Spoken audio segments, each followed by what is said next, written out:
R.C. 스프롤이라는 분이 계시거든요.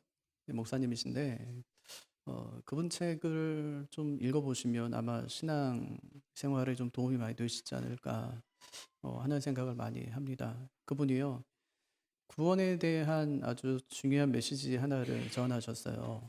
이렇게 말씀하셨어요. 우리가 보통 구원을 생각할 때 마귀로부터 건짐을 받는 것으로 여긴다. 그런다는 거예요. 하지만 구원은 그런 것이 아니래요.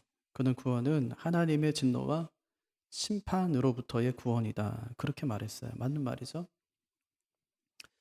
구원이라는 것은 마귀로부터 우리를 다시 되찾아오는 것이 아닙니다. 왜 그러냐면 마귀는 하나님께 상대가 안 돼요. 그래서 한 번도 마귀가 하나님께로부터 우리를 빼앗은 적이 없습니다. 보통 우리가 누구에게서 그 자식을 빼앗아 오려면 힘이 있어야 돼요. 내 자식을 누구한테 뺏긴다. 정말 상상할 수 없는 일이지만, 그런데 빼앗긴 적이 있어요. 그게 남의 종이 되었을 때. 그러면 내가 자식을 낳았지만 나도 내게 아니지만 내 자식도 내게 아니게 되는 거예요. 왜 종이 되냐? 힘이 없으니까. 근데 하나님은 한 번도 힘이 없어 본 적이 없으세요. 마귀가 한 번도 하나님을 향해서 하나님과 대적해서 하나님의 것 중에 아주 작은 것이라도 빼앗은 적이 없어요. 그래서 구원이라는 것은 마귀에게서 우리를 되찾아오는 것이 아닙니다. 하나님의 진노와 심판으로부터 건진받는 것이 구원이라는 것이죠. 우리가 만약에 최고의 성적표를 가지고 있다고 생각해 보세요. 잘 산 거예요, 세상에서. 봉사 열심히 하고, 뭐 진짜 신앙생활 잘한 거예요. 그래서 하나님 앞에, 하나님 이거 보세요. 저 무죄죠? 구원 받을 만하죠? 하고 할 수 있느냐? 그럴 수 없다는 거예요. 구원은 그런 식으로 해서 받을 수 있는 것이 아니라는 것입니다. 그렇게 하나님의 심판과 하나님의 진노로부터 우리를 건져낼 수 있는 것이 아니라고 이야기하는 것이죠. 그럼에도 불구하고 우리가 하나님 나라에 대해서 소망을 가질 수 있는 이유가 뭐냐? 그것은 예수님이 우리를 심판해서 건져주셨다는 그 간절한 믿음이 있기 때문에 우리가 구원받는 것이지, 우리에게 어떤 작은 행위나 아니면 큰 노력이 있기 때문에 구원받는 것은 아니다 하는 것입니다. 오늘 그것이 사도 바울이 전하고 싶은 그 말씀이에요. 예전에 이제 가끔 가다가 나중에 하나님 앞에, 하나님의 심판대 앞에 서면, 그럼 하나님께서 과거의 행적들을 보여주시면서 이 나쁜 놈 비디오 보여줄 거라면서 그런 이야기들 가끔 들으셨죠? 근데 그렇지 않아요. 하나님께서 절대로 우리의 과거의 죄, 잘못들, 실수들을 찝어내시면서 그럼에도 불구하고 내가 너를 구원해 줄게 하시지 않을 거예요. 왜냐하면 로마서 8장에 보면 우리 예수 믿는 자에게는 결코 정죄함이 없나니 생명의 성령의 법이 죄와 사망의 법에서 너희를 어떻게 했대요? 해방하였습니다. 예. 결탄코 정죄하지 않겠다 그렇게 말씀하세요. 그걸 예수님께서 이야기로 들려주신 것이 탕자의 비유예요.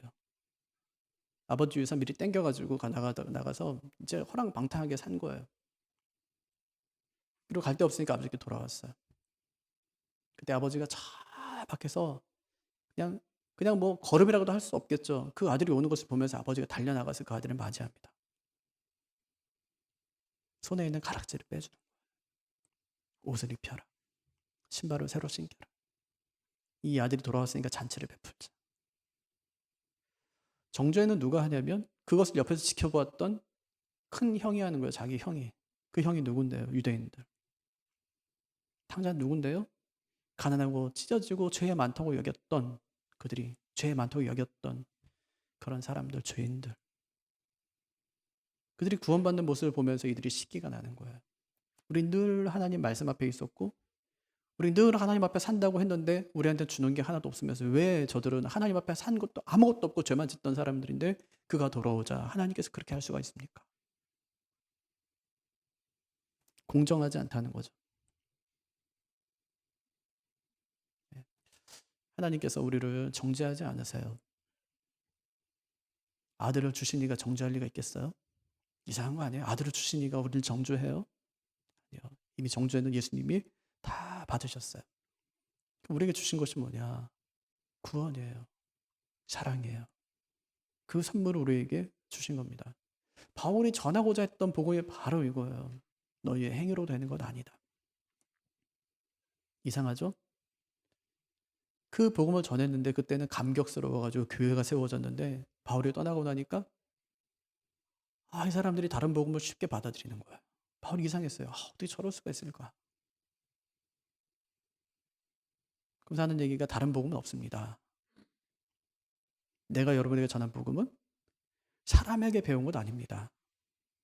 하나님께 받은 것입니다. 이게 1장. 2장을 시작하면서 이런 얘기 하잖아요. 내가 전한 복음이 예루살렘에서 사도들이 전한 복음과 다르지 않습니다. 내가 14년 뒤에 예루살렘을 재방문했을 때 내가 전한 복음을 사도들과 교회 앞에 내가 공개하였고 사도들이 그 복음이 자신들이 전한 복음과 다르지 않음을 인정해 주었습니다. 그들이 나를 이방인의 사도로 인정해 주었고 나를 동역자로 받아주었습니다.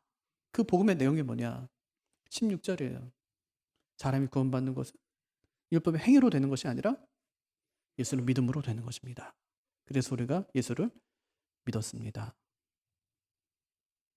그런데 어떻게 그 복음을 버리고 거짓 교사들이 전하는 그 복음으로 다시 돌아갈 수가 있습니까? 그래서는 안 됩니다. 왜냐하면 하는 것이 오늘 말씀이에요. 논증하는 것. 왜 돌아가서는 안 되는지 그 이야기 하는 겁니다. 17절 보실래요? 만일 우리가 그리스도 안에서 의롭게 되려 하다가 죄인으로 드러나면 그리스도께서 죄를 짓게 하는 자냐? 결코 그럴 수 없느니라. 뭔 얘기예요? 17절 다시 보세요. 만일 우리가 그리스도 안에서 의롭게 되려 하다가 죄인으로 드러나면 그리스도께서 죄를 짓게 하는 자냐? 결코 그럴 수 없느니라. 이해가 되세요? 17절이 이해가 되세요? 언뜻 이런 뜻인가? 이해되세요? 아마 잘 안 되실 거예요. 학자들도 안 되는 거니까. 학자들도 견해가 많아요. 이게 무슨 말이지? 이러면서 이제 견해가 많아요. 모를 때는 그냥 학자들 이야기 듣지 말고 문맥으로 살펴보는 게 가장 좋습니다. 왜 문맥상에서 이런 이야기를 했을까? 이게 무슨 의미일까? 문맥에 찾아보는 게 참 좋죠. 우리가 그리스도 안에서 이렇게 되는 방법이 뭐예요? 16절에서 뭐라고 그랬어요? 우리 의롭게 되는 것은 율법의 행위로 되는 것이 아니다. 어떻게 돼요? 예수를 믿음으로 되는 것이다. 그렇게 이야기했어요. 믿음으로 되는 것이다. 근데 예수를 믿음으로 의롭게 되려다가 어떻게 됐다는 거예요? 죄인으로 드러나게 됐다면 이런 말이에요. 무슨 얘기냐면 2장에 보면은 베드로가 이방인과 식사하는 장면 나오죠? 식사했어요. 그가 식사한 것은 자신이 의롭게 되는 것이 율법의 행위로 되는 것이 아님을 인정했다는 얘기예요. 자기가 의롭게 되는 것은 예수를 믿음으로 되는 것이지 이 유대 사람들이 부정하다고 생각했던 그 이방인들과 함께 식사하는 것이 나를 부정케 할 수 없다는 것을 믿었기 때문에 그가 식사할 수 있었던 거죠. 그러니까 자기가 어떻게 의롭게 되는지를 그가 분명히 알았던 거예요. 근데 식사하다 도망가요? 할례 받지 않은 이방인들과 식사를 하면 부정하게 된다고 생각했던 야고보의 사람들이 온다는 소식을 듣고 도망가 버리는 거예요. 그러니까 그 순간에 믿음으로 의롭게 된다고 믿었던 그의 믿음은 무너져 버리고 어떻게 됐어요? 죄인으로 드러나게 된 것이죠. 만약에 그렇게 된다면 그리스도가 죄를 짓게 하는 자냐? 그럴 수 없느니라. 그럴 수 없느니라. 그런데 베드로가 그랬다는 거예요. 의롭다고 믿었지만 실제로 까보니까 아니었어요. 자기 모순이죠. 그러니까 그의 그런 행동이 나중에 다른 유대인들에게 영향을 끼치게 되었고 바나바까지 그렇게 하게 되었다는 겁니다. 그리고 지금 갈라디아 교회에 거짓 교사들까지 들어와가지고 그렇게 가르치고 있지 않냐? 너희도 그렇게 생각하냐 진짜? 예수님께서 죄를 짓게 하는 자냐? 나는 그럴 수 없다고 믿는다. 너희는 어떨래요? 갈라디아 교회도 성도들입니다. 예수 믿는 사람들이요. 예수님께서 죄를 짓게 하는 자냐? 이렇게 물으면 그 사람들이 뭐라고 대답하겠습니까? 그렇습니다. 예수님 잘못하셨네요. 그렇게 하겠어요? 아니요. 그럴 수 없느니라. 자기들도 그렇게 대답했을 겁니다. 그런데 그런 모순 가운데 너희가 지금 서 있다는 겁니다. 이게 이제 바울의 지금 주장이었어요. 그럼 믿음 구원을 어떻게 받죠? 믿음이에요? 아니면 믿음의 행함을 더해야 되는 거예요? 에베소에 보면은 2장 8절을 보면 너희가 그 은혜를 인하여 믿음으로 말미암아 구원을 얻었나니 이는 행위에서 난 것이 아니요. 그러니까 행위 빼야죠. 하나님의 선물이래요. 그러니까 공식해 보면 은혜 플러스 믿음 마이너스 뭐 해야 돼요? 행함. 행함은 아니니까 은 뭐예요? 구원. 근데 은혜는 빼야 되니까 요거 빼기는 어디로 가야 되냐면 구원 뒤로 가야 돼요. 그럼 구원 뒤로 갈 때는 마이너스는 어떻게 돼요? 플러스로 바뀌어야죠. 구원 플러스 행함. 구원을 받음에 있어서는 행함은 어떤 작용도 할 수 없습니다. 하지만 구원받은 자는 반드시 믿음으로 살아가야 돼요.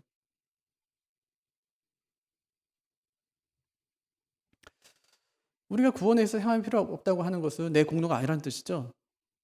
만약에 구원에 있어서 행함이 필요하다고 하면 그것은 우리의 행함이 아니라 그리스도의 행함이에요. 어떤 행함이요? 우리를 위해서 십자가에서 대속의 죽음을 죽어주신 그 예수님의 행함. 그 행함 외에는 인간의 행함은 어떤 것도 작용할 수 없다는 것입니다. 그럼 아무렇게나 살아도 되나요? 아무렇게나 막 살아도 돼요? 우리가 종종 오해하는 말씀이 있어요. 로마서 10장 10절. 사람이 마음으로 믿어 의에 이르고 입으로 시인하여 구원에 이르느니라. 이게 산데마니즘이에요. 교회사에 보면 산데만이라는 사람이 있었습니다. 이 사람이 주장한 것은 뭐냐면 입으로 고백하기만 하면 구원받는다는 거예요. 믿음 지상주의. 믿음이면 다 된다. 이제 그런 것입니다. 그 예를 드는 사람이 항상 예수님 한편에 달렸던 십자가 강도. 그가 한 게 뭐가 있냐는 거예요. 뭐가 있습니까? 그 사람이 한 게. 죄인으로 달렸는데. 근데 거기서 뭐 하나 잘한 거예요? 고백 하나 잘한 거예요. 예수님, 당신이 오늘 낙원에 이를 때 나도 함께 있기를 원하나이다. 예수님께서 네가 오늘 나와 함께 낙원에 있으리라. 기가 막히죠? 그 사람 예를 드는 거예요. 거봐라. 믿음에서 뭐가 필요하냐? 고백 하나면 된다. 그러니까 진짜 억울하게 생각하는 게 뭐냐면 괜히 일찍 예수 믿어가지고요. 술도 못 마시고 담배도 못 피고. 그게 그렇게 센 건가요? 자기 멋대로 살지 못하는 거예요. 그냥 죽을 때쯤 돼가지고 그 십자가 강도처럼 그냥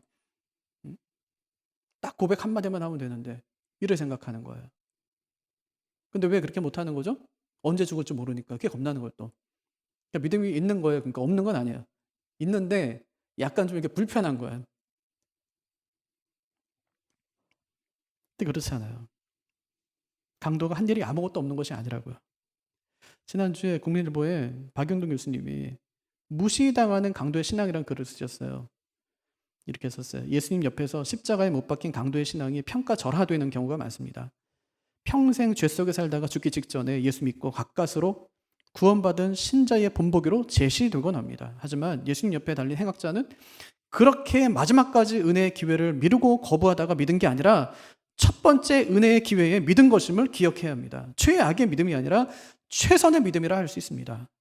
그의 믿음은 부족한 점이 많지만 여러 면에서 참된 신앙의 본이 됩니다. 그러면서 이것을 두 가지로 정리했어요. 첫째, 이렇게 낮아지고 비참해진 예수님을 메시아로 믿는다는 것은 정말 놀라운 신앙이다. 주로 언제 믿었어요? 오병이어 사건 끝나고 나사로 사건 끝나고요. 죽은 사람 막 살아나고 병 고치고 막 귀신 들린 자 내쫓고 이럴 때 그때 다 믿었어요. 근데 이 강도는 언제 믿었다는 거예요? 예수님이 가장 낮아지고 비참해졌을 때 그분을 메시아로 믿었다는 거예요. 이건 진짜 놀라운 신앙이다. 첫 번째. 두 번째. 예수님 옆에서 비방하는 강도를 꾸짖으면서 예수님을 변호하고 예수님의 의로우심을 그가 증거했다는 거예요. 그러니까 그 강도가 믿겠다는 그 고백 하나로 천국에 들어간 것이 아니라는 말입니다. 그 강도가 십자가 은혜를 체험하고 예수님을 비방하는 자에게 주님 편에 서서 그를 증거했기 때문에 그가 구원받은 것이다. 그렇게 생각하면 어마어마한 일을 그 순간에 그가 이룬 거예요. 엄청난 일을. 그냥 된 게 아니라고요.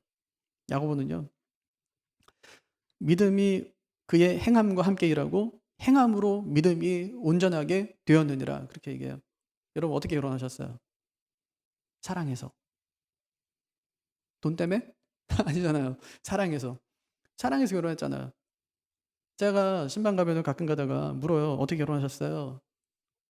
어떻게 연애하셨어요? 어디서 만나셨어요? 그럼 되게 재밌어요. 그럼 첫 번째 대답이 뭐냐면 내 스타일 아니었다는 거야. 아니, 내 스타일 아니었다면서. 그러니까 사랑하기까지의 그 과정이 얼마나 복잡했겠냐고요. 그냥 만났다가 헤어졌다가 만났다가 헤어졌다가 반복한 거예요. 믿음도 그래요. 주님을 사랑한다고 내 구주가 되신다고 고백하기까지 얼마나 많은 과정이 있었습니까? 그런데 그것을 싹 다 빼버리고 믿으면 구원 이렇게 해버리니까 이건 뭐냐면 사랑하면 결혼하는 거지 똑같은 거예요. 사랑을 너무 쉽게 생각하는 거예요. 사랑하기까지 엄청난 과정들이 있지 않습니까? 수많은 세월들이 있지 않습니까? 거절당했던 그 경험들이 있지 않습니까? 좀 마음 아팠던 순간들이 많잖아요. 다 이기고 겪어내고 겨우겨우 해서 결혼한 거예요. 자존심 다 구겨가면서 때로는. 우리 믿음도 마찬가지라는 거예요. 근데 그건 싹 다 빼버리고 믿으면 내 고백 하나 하면 입으로 시인하기만 하면 입으로 고백하기만 하면 구원받는 거야. 라고 이야기하면 결혼이 뭐 그렇게 어렵다고 그걸 못해. 사랑하면 되는 거지.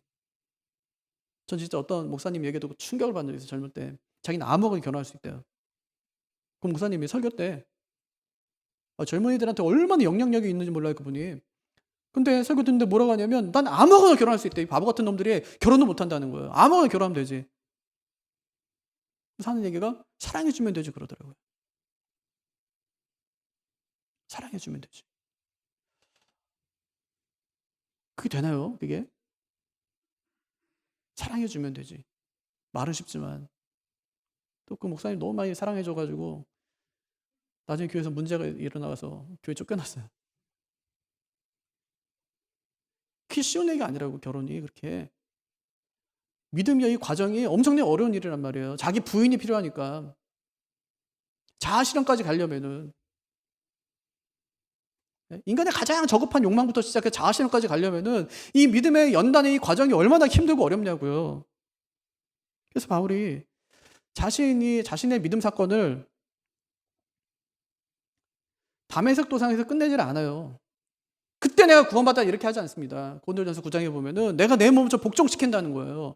왜냐? 내가 전파한 다음에 자기가 도리어 버림이 될까 두려워함이로다. 그렇게 이야기했어요. 남은 구원시키고 나는 구원받지 못할까 봐 매일 자신을 치는 거예요. 나는 날마다 죽노라 이렇게 이야기해요. 이게 믿음의 전 과정이란 말이에요. 그럼 어떻게 믿음으로 살아야 될까요? 끊임없이 자신을 주님께 복종시켜가면서 그렇게 살아야 됩니다. 그것이 믿음이 있다는 증거고 믿음 있는 사람의 삶입니다. 바울이 지금 뭐 행위 필요 없어 이런 얘기 하는 건 아닙니다. 지금 적어도 구원에 있어서만큼은 인간의 율법적인 행위가 필요 없다는 얘기를 지금 그가 하는 것입니다. 그것은 거짓 믿음이에요. 거짓 믿음.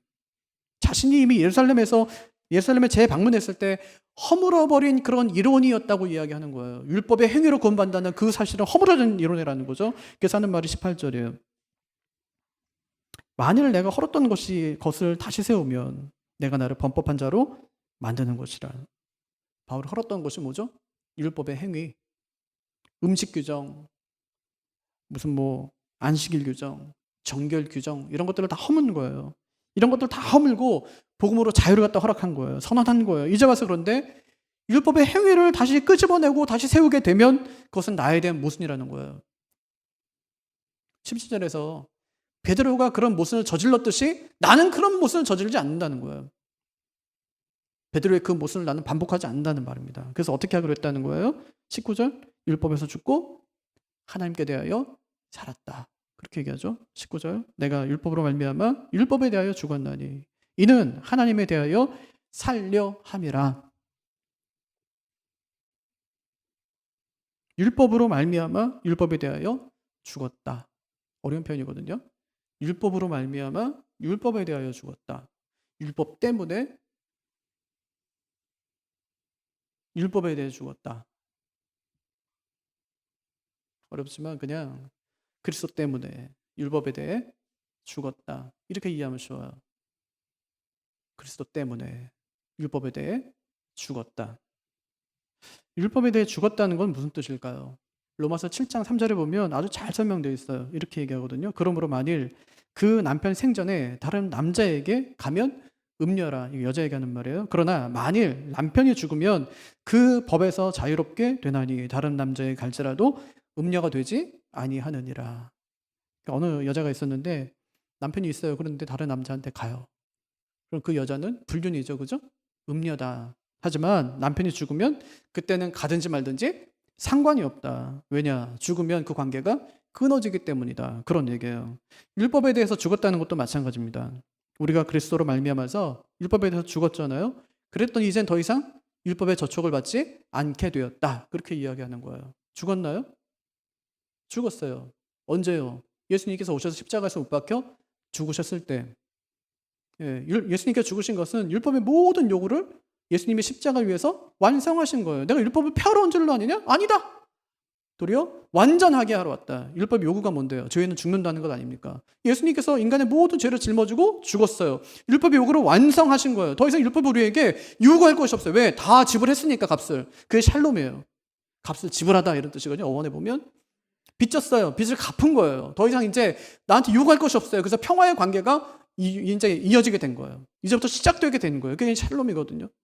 예수님께서 하신 일은 뭐냐? 율법의 요구를 완성하신 것입니다. 끝낸 거예요. 한마디로 말하면 율법과 이혼한 거예요.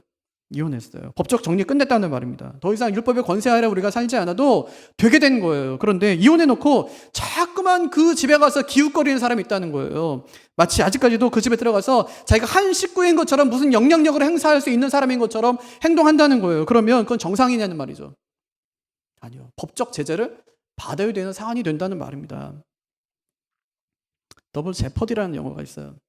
어떤 여자가 남편을 죽인 죄로 감옥에 들어가게 돼요. 근데 남편이 죽은 게 아니에요. 남편이 이 여자가 자기를 죽인 것처럼 꾸미고 자기 시체를 못 찾게 만들어 놓은 거예요. 남편은 아내를 감옥에 보내놓고 신문 세탁을 해서 다른 여자와 살아요. 감옥에서 그 여자가 자기 친구와 전화하다가 자기 친구가 자기 남편과 함께 살고 있다는 사실을 알게 돼요. 자기가 남편을 죽인 줄 알았는데 남편이 살아있는 거예요. 그녀가 막 혼란스러워하자 감옥에 있던 동료가 그녀에게 이렇게 이야기합니다. 네 남편이 너를 속인 것이다. 그래서 네가 남편을 죽인 것처럼 꾸미고 네가 다 죄를 뒤집어 쓴 것인데 너한테 방법이 있다. 여기서 나가서 남편을 죽여라. 넌 이미 남편을 죽인 죄로 벌을 받았기 때문에 지금 남편을 죽인다 하더라도 2번 벌을 받지는 않을 것이다. 좋은 거 배웠죠? 이 여자가 법에 대해서 이제 자유로워진 거예요. 이미 남편을 죽인 죄로 벌을 받았고 나가서 남편을 죽인다고 해도 더 이상 받을 벌이 없어요. 지금 감옥에 갇혀 있는 것이 이미 형벌을 받고 죄는 나중에 짓는 그런 상황이 된 것입니다. 그런데 이것이요. 율법과 우리의 관계를 아주 잘 설명해줘요. 그 여자가 미리 형벌을 받았기 때문에 그 뒤에 죄를 짓는다고 해도 또 형벌을 받지 않는 것처럼 우리도 예수님이 이미 형벌을 받으셨기 때문에 우리는 어떤 형벌도 받지 않을 수 있게 된 거예요. 적어도 율법으로 말미암아서는 그래요. 율법이 우리를 정죄할 수 없게 됐다는 말입니다. 율법이 더 이상 우리에 대해서 힘을 가질 수 없게 되었다는 말입니다. 그래서 율법이 절대 우리에게 너 죄인이지 그렇게 할 수 없어요. 왜 그렇죠? 우리 율법에 대해 죽었기 때문에. 우리나라 법도요. 피의자가 사망하면 공소권 없음으로 더 이상 수사를 하지 않습니다. 죽은 사람한테 죄를 묻지 않는 거예요. 물을 수도 없고요. 율법도 마찬가지입니다. 율법에 대해 죽으면 끝나는 거예요. 남편과 이혼한 사람이 그 남편을 위해 살지 않지 않습니까? 이혼했는데 그 남편 위해 살아요. 뭐 하려고 이혼했어요, 그러면? 그래서 바울이 20절에서 이렇게 얘기해요. 나는 율법 위에 살지 않는다. 나는 하나님 위에 산다. 그 말이 20절이에요. 내가 그리스도와 함께 십자가에 못 박혔나니 그런즉 이제 내가 사는 것이 아니요 오직 내 안에 그리스도께서 사시는 것이라. 그럼 이제 어떻게 살아요? 이제 내가 육체가 늘 사는 것은 나를 사랑하사 나를 위하여 자기 자신을 버리신 하나님의 아들을 믿는 믿음 안에서 사는 것이라고 그렇게 얘기해요. 여러분, 우리가 언제 그리스도와 함께 십자가를 못 박혔습니까? 우리가 예수 믿는 순간에, 예수님을 내 구주로 인격적으로 모셔드리는 그 순간에 내가 예수님과 함께 십자가에 못 박혀 죽은 거예요. 유대인들은 지금도요, 3,500년 전에 모세가 홍해 건너갈 때 있잖아요.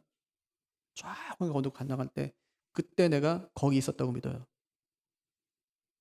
히브리서 17장 10절을 보면 멜기세덱이 아브라함을 만날 때 레위는 자기 조상의 허리에 있었느니라, 그렇게 얘기하거든요. 아직 레위는 태어나지 않았어요. 아브라함, 야곱의 자식이니까. 네. 태어나지도 않았다고 해야지. 그런데 멜기세덱이 아브라함을 만날 때 레위는 그의 허리에 있었다, 그렇게 얘기해요. 3,500년 전에 있었던 그 사건, 그곳에 내가 있었다고 이야기하는 사람들이 있고요. 앞으로 태어나지도 않았는데 레위님이 내 허리에 있다고 믿었던 사람들이 있단 말이에요. 이것이 연합이에요. 연합, 하나됨. 지난주에 한일전 축구를 했어요. 3대0 졌어요. 열 받더라고요. 막 일본한테 꼭 이겨야 되는데 막 제가 막 이러고 있었어요. 그랬더니 우리 애들이 옆에 있다가 왜 이겨야 되냐 그렇게 묻더라고요. 저희가 지난 휴가 때 아이들하고 미스터 선샤인 옛날에 했던 드라마 있잖아요. 이병헌 나오고 막 일제강점기 때 어려움 당하고 했던 그 영화, 그 드라마. 애들하고 그걸 좀 봤거든요. 너희들 미스터 선샤인 봤지? 네. 그럼 이겨야 되겠지? 네. 뭐 우리가 일본한테 피해 당한 건 없어요. 뭐 나는 뭐 괴롭혔던 적도 없고. 하지만 우리 할머니 할아버지가 피해를 많이 당하셨어요. 할머니 할아버지가 당한 건 내가 당한 겁니다. 그것이 연합이죠. 연합이에요. 내가 주님과 연합되면 주님의 죽음이 내 죽음이 되고 주님의 부활이 내 부활이 되는 겁니다. 한마디로 주님께 일어나는 모든 일이 내게 일어난 일로 간주되는 거예요.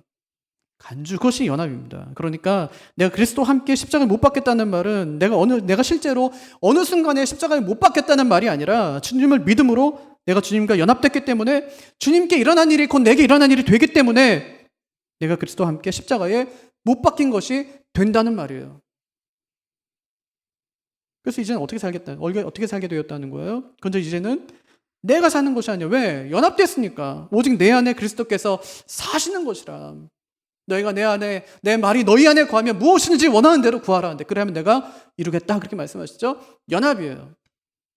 너희가 내 안에, 내 말이 너희 안에 구하면 무엇이든지 원하는 대로, 아무것도 염려하지 말고 다만 모든 일에 기도와 간구로 너희 구할 것을 감사함으로 하나님께 아뢰라. 연합되는 거예요. 연합. 그럼 여기서 그런즉 이제는 내가 사는 것이 아니라, 이 말은 그럼 나는 없어졌다, 그런 뜻인가요? 부부는 한 몸이죠. 하나님께서 그렇게 만드셨죠? 한 몸이에요. 남자가 여자를 주관할 수 없고 아내가 남편을 주관할 수 없고 남편이 아내를 주관할 수 없어요. 하나 된 거예요. 연합. 그럼 난 죽은 건가요? 왜 싸워요? 살았으면 싸워야지. 죽으면 싸우지도 못해요. 살았으니까 싸우는 거거든요. 그러면 여기서 말하는 내가 사는 것이 아니라는 말, 내가 없어졌다는 얘기냐? 그건 아니에요. 그건 아니에요. 우리 참 많이 힘들어하는 게 뭐냐면, 내가 죽고 예수님이 살아야 되는데, 내가 없어져야 되는데 내가 자꾸만 살아나서 자꾸만 당황스럽죠. 그죠? 많이들 그러지 않습니까? 내가 살아서 내가 죽어야 되는데 아직 죽질 못해서, 죽었다고 생각했는데 또 살아나고 또 살아나서 그 때문에 자꾸만 자아를 막 꺾고 그다음 막 자기를 치고 막 그렇게 하는 거 아니에요? 근데 20절 뒷부분 보면 이제 내가 육체 가운데 사는 것은 그렇게 이야기하거든요. 그러니까 내가 없어지는 것이 아니에요. 이제는 내가 사는 것이 아니라고 하는 것이 내가 없어지는 것이 아니라고. 이제는 내가 사는 것이 아니요. 예. 없어지는 것이 아니에요. 그럼 뭐냐 이게? 옛사람과 새사람 이야기하는 겁니다. 그러니까 바울이 로마서 6장에 보면 그리스도와 함께 십자가에 못 박혀서 더 이상 살지 않게 된 나, 그것을 옛사람이라고 그래요. 예수 믿기 이전의 사람, 그건 옛사람이에요. 그때 그 옛사람이 주님과 함께 십자가에 못 박혀서 죽은 거예요. 그러고 나서 어떻게 됐어요? 새 사람이 된 거예요. 새 사람. 그리스도 안에 사는 그 새 사람. 주님과 함께 살아가는 그 새 사람. 그 사람이 된 것입니다.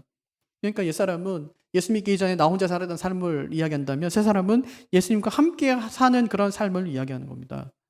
우리 옛사람은 끝났다는 얘기입니다.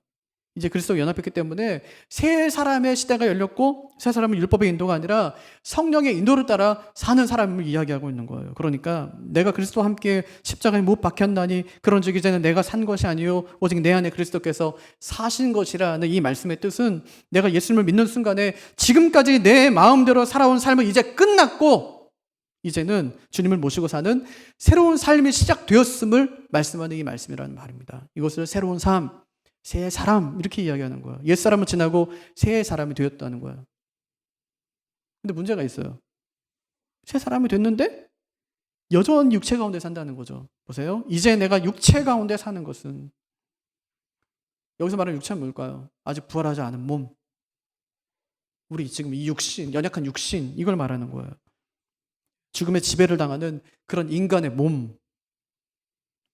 그런 몸을 입고 어떻게 살라는 것입니까? 나를 사랑하사 나를 위하여 자기 자신을 버리신 하나님의 아들을 믿는 믿음 안에서 어떻게 해요? 믿음 안에서 사는 것이라. 믿음 안에서. 어떻게 살라고요? 믿음 안에서. 뭘 믿는 건데요? 뭘 믿어요? 우리의 구원이 율법의 행위로 되는 것이 아니라 예수 그리스도를 믿는 그 믿음으로 말미암아 되는 것임을 믿는 그 믿음 안에 살라는 거예요. 우리의 구원이 아직 완성되지 않았다는 것이죠. 완성되지 않았다는 것은 아직 싸울 일이 남았다는 거예요. 뭘 갖고 싸워요? 우리 죽을 몸 가지고 싸웁니까? 아니요. 믿음을 가지고 싸우라는 얘기예요. 믿음으로 살라는 말이 믿음을 가지고 싸울 것이 남은 네 옛사람, 어쩌면 옛사람은 이미 죽었으니까 옛 성품을 죽이며 그렇게 살아가라 그렇게 이야기하는 것입니다. 옛사람 끝났어요. 예수 믿을 때. 예. 그리고 새 사람이 되었습니다. 하지만 옛사람은 죽었지만 옛 성품은 아직까지 남아있다고요. 옛 성품. 부활할 때까지 남아있어요. 그것이 남아있어서 우리를 계속 괴롭히는 거예요. 육신의 정욕, 안목의 정욕, 이생의 자랑 이런 것들이 남아있는 것입니다. 그럼에도 불구하고 우리가 어떤 사람이라는 거예요? 옛사람이에요? 새 사람이에요? 새 사람. 우리 안에 새 성품이 있어요? 없어요? 그거 있어요. 옛 성품은 있어요? 없어요? 그것도 있어요. 옛 성품 언제 없어져요? 우리가 부활할 때 없어진다는 말이에요. 그러니까 약간 낀 세대에 살고 있는 것입니다. 옛사람의 시대가 지나고 새 사람이 되었지만 아직 우리의 몸이 부활하지 않았기 때문에 믿음으로 싸우며 살아가야 됨을 말씀해 주고 있는 것이죠. 그래서 우리에게 필요한 것이 믿음이에요. 나를 사랑하사 나를 위하여 자기 몸을 버리신 하나님의 아들을 믿는 믿음 안에서 사는 것이라. 믿음 안에서 사는 것이라. 바울이 그 믿음의 정의를 여기 사는 겁니다. 그럼 믿음이라는 것은 우리가 기독교라는 종교를 가졌다는 것이 아닙니다. 우리가 의롭게 되는 것은 율법의 행위로 되는 건 아니고 예수를 믿음으로 되는 것이고 그렇게 해서 우리가 예수를 믿었다면 이제 할 것이 두 가지. 하나는 자기 십자가 가지고 지금 따르는 일. 또 하나는 복음의 증인이 되는 일입니다. 그 일을 하며 사는 것이 그것이 믿음의 사람이 해야 될 일임을 가르치고 있는 것이죠. 바울은 21절에서 만약 이런 믿음이 아니라면 그리스도께서 헛되이 죽으셨느니라 그렇게 이야기하죠. 만약에 우리를 의롭게 하는 것이 그리스도의 은혜가 아니고 율법의 행위라면 그리스도께서 괜히 죽은 거예요. 죽을 필요 없는데 죽은 거예요. 무고한 죽음이죠. 의미 없는 죽음이에요. 괜히 죽으신 거예요. 괜히 오신 것이죠. 그리스도의 죽음을 헛되지 않게 하는 비결은 우리가 바른 믿음을 갖는 것입니다. 바른 믿음. 분명한 복음의 내용을 이해하는 것입니다. 주님이 내게 주신 그 구원이 얼마나 놀라운 것인가를 깨닫고 늘 그 구원의 은혜에 감격하며 살아가는 것입니다. 바울이 전한 복음을 또 이 주님이 주신 권면을 다시 한번 상기해 볼게요. 무엇보다 복음에 대해 바르게 이해해야 된다는 것입니다. 누가 뭐래도요. 이 사람 말이 참 맞는 것 같고 그 말에 설득력이 있고 또 많은 사람들이 그 사람을 추종하는 것처럼 보여도 그 사람의 주장이 성경과 다르다면 절대로 따르지 마십시오. 하나님 말씀 읽고 진짜 복음을 붙들어야 합니다. 만약 거짓 복음을 붙들고 진짜 복음에 대해 오해한다면 그에게 주어질 것은 지옥 아랫목밖에 없어요. 그러니까 어디서 이상한 사람 말 듣고 와서 자꾸 전하는 사람이 있으면 한 번, 두 번 경고하고 만약에 되지 않으면 그 사람과의 교제를 끊으십시오. 오늘 바울이 전하는 것이 바로 그거예요. 바울이 경고하는 것이 그겁니다. 거짓 교사, 가짜 복음을 제거하라는 거예요. 교회에서 제거해버리라는 겁니다. 사랑할 게 있고 끊어낼 게 있어요. 죄악은 거짓은 반드시 끊어내야 합니다. 과감하게 끊어내야 돼요. 그래야 내가 살고 가정이 살고 교회가 살아요. 그 복음이 진짜인지 가짜인지는 딱 한 가지 보면 알 수 있어요. 뭐냐? 그 복음으로 인해서 내가 살아나고 있느냐, 내 가정이 살아나고 있느냐, 교회가 살아나고 있느냐, 이거 보면 돼요. 그렇지 않고 만약에 관계 문이 자꾸만 닫히고 공동체에 분란이 막 일어나고 또 문제가 생겨지면 그거는 반드시 가짜 복음이에요. 가짜 복음이에요. 마귀가 하는 것입니다. 마태복음 25장을 보면 양도 예수님 옆에 있고 염소도 예수님 옆에 있어요. 예수님께서 마지막 때 가르기 전까지는 뭐가 양인지 이게 잘못됐는지, 뭐가 염소인지 이게 잘못됐는지 알 수가 없어요. 양도 예수님 말씀을 듣고 있고 또 염소도 예수님 말씀을 듣고 있어요. 예수님 곁에 있습니다. 다 섞여 있는 것.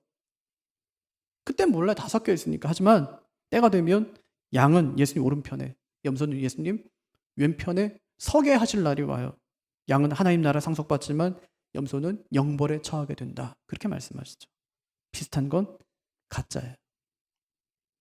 함께 있다고 다 옳은 것은 아니라고요. 같이 있다고 다 우리 편은 아니라고요.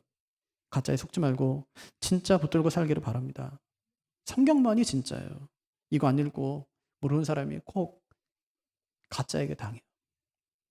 왜 당하냐? 몰라서 당해요. 안타깝죠. 몰라서 당해요. 성경 부지런히 읽고 기도하고 진리를 추구하며 살아가고 하는 사람은 절대 그런 일이 없어요. 근데 혼자 죽으면 좋을 텐데 꼭 물귀신 작전을 써요. 누구한테 하냐? 또 연약한 사람, 자기보다 연약한 사람. 너 성경 모르지? 몰라. 배우고 싶지? 배우고 싶어. 같이 가자. 나 진짜 새로운 걸 뭐 깨달았어. 이러면서요. 진짜? 한 번도 듣지 못한 말씀이에요. 그럼 이상한 거 아니야? 아니야. 감췄던 비밀이 열리는 거야. 비밀이 없습니까? 지금 논문 쓸 것도 없는데 다 써가지고. 비밀이 없어요. 성경 2000년 전에 줘가지고 지금 뭐 수많은 학자들이 다 풀어놔가지고 뭐 새로운 게 없어요. 비밀이 어디 있습니까? 제가 그랬잖아요. 이단들 보시라고. 예, 그분들이 어디서 공부했는지 보시라고요. 제대로 신학 공부한 사람들이 거의 없어요. 한 명도 없다고 하면 한 두 명 있으니까 그건 안 되겠고 거의 없어요. 자기 혼자 그냥 뭐 성경 얼마큼 읽었는지 모르지만 자기 신학을 만든 거예요.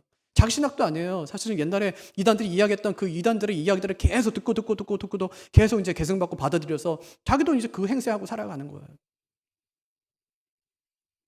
다른 복음은 없습니다.